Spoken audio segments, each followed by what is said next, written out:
everybody. You're welcome to day 3 of our December series on how to run a profitable business when things are tough or when the times are tough. And today I'm continuing right where from where we left off yesterday.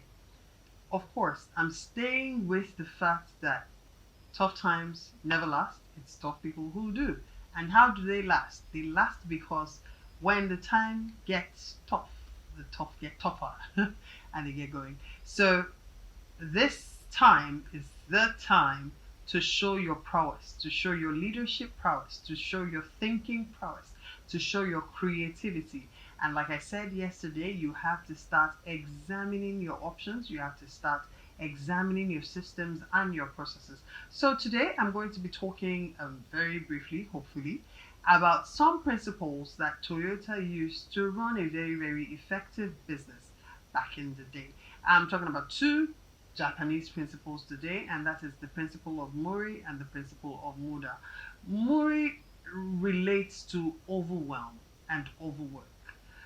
Sometimes in our businesses, even in our homes, there are some people who are overwhelmed, who are overworked, and they end up reducing the productivity of the firm, of the business, of the company, of the family, since I said there was such a thing. Yes, and from my experience, the reward for good work is more work. And what happens is that we then begin to overload the parts of the system, the part of the workforce that seems to be producing well. When we do that, that person's productivity will begin to diminish over time.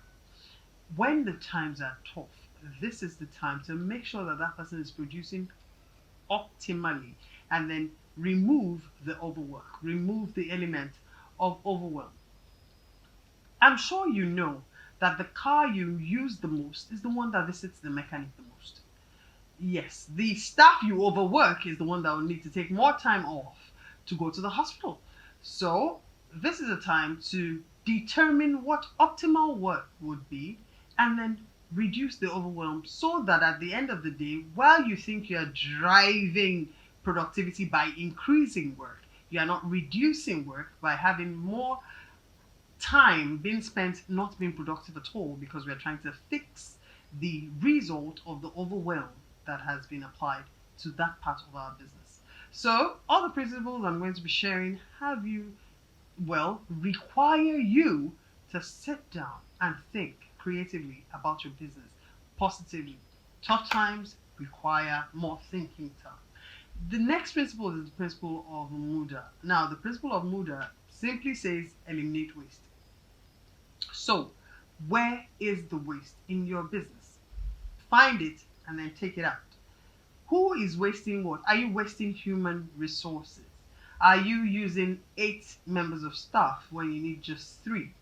Find out what are the functions, what needs to be done, how many people do you need to do it, and then work lean. Work lean. No excesses, no unnecessary spending. This is not the time to go into capital expenditure. This is not the time to start executing lofty ideas that are not justifiable in the context. If you need to get it done with the barest minimum. I've spoken about stuff. What about time? If you are wasting time in one step of your process, would it perhaps be cheaper to outsource that step so that you can produce a bit more?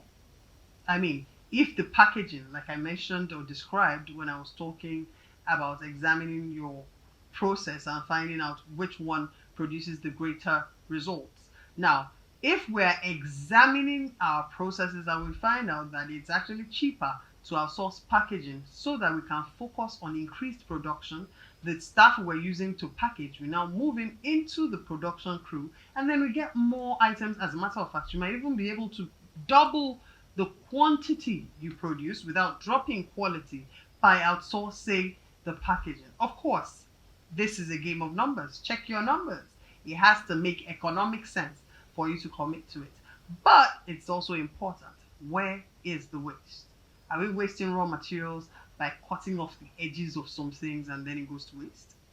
So that's why some people that make sandwiches that cut off the edges of the bread now begin to think of how they can use those breadcrumbs, those bread pieces, to make scotch egg, and then they have put that waste into another form of use.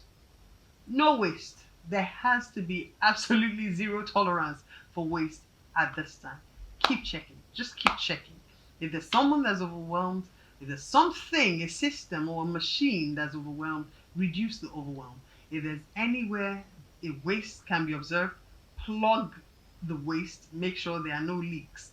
Maximize what you can achieve with the results, or rather with the resources. Maximize your results with the resources you have.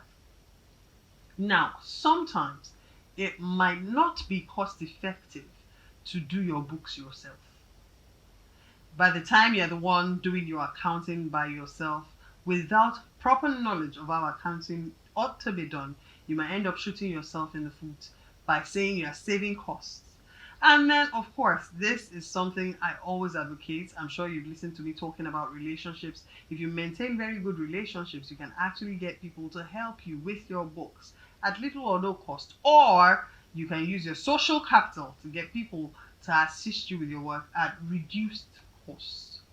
So please, if you think you're saving costs, you're eliminating waste, or you are removing overwhelm, and then you decide to fill your tax forms yourself without knowing exactly what is taxable income and what is tax-free income, you won't be shooting yourself in the foot, because you would end up paying tax on things you should not pay tax on. So please, when you need to work on your books, when you need to file returns, when you need to work on your tax, kindly get professional help.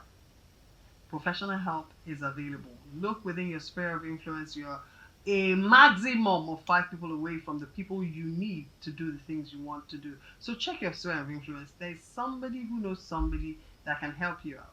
And if you have been maintaining quality relationships, you'll be able to access that service at a reduced rate from everybody else.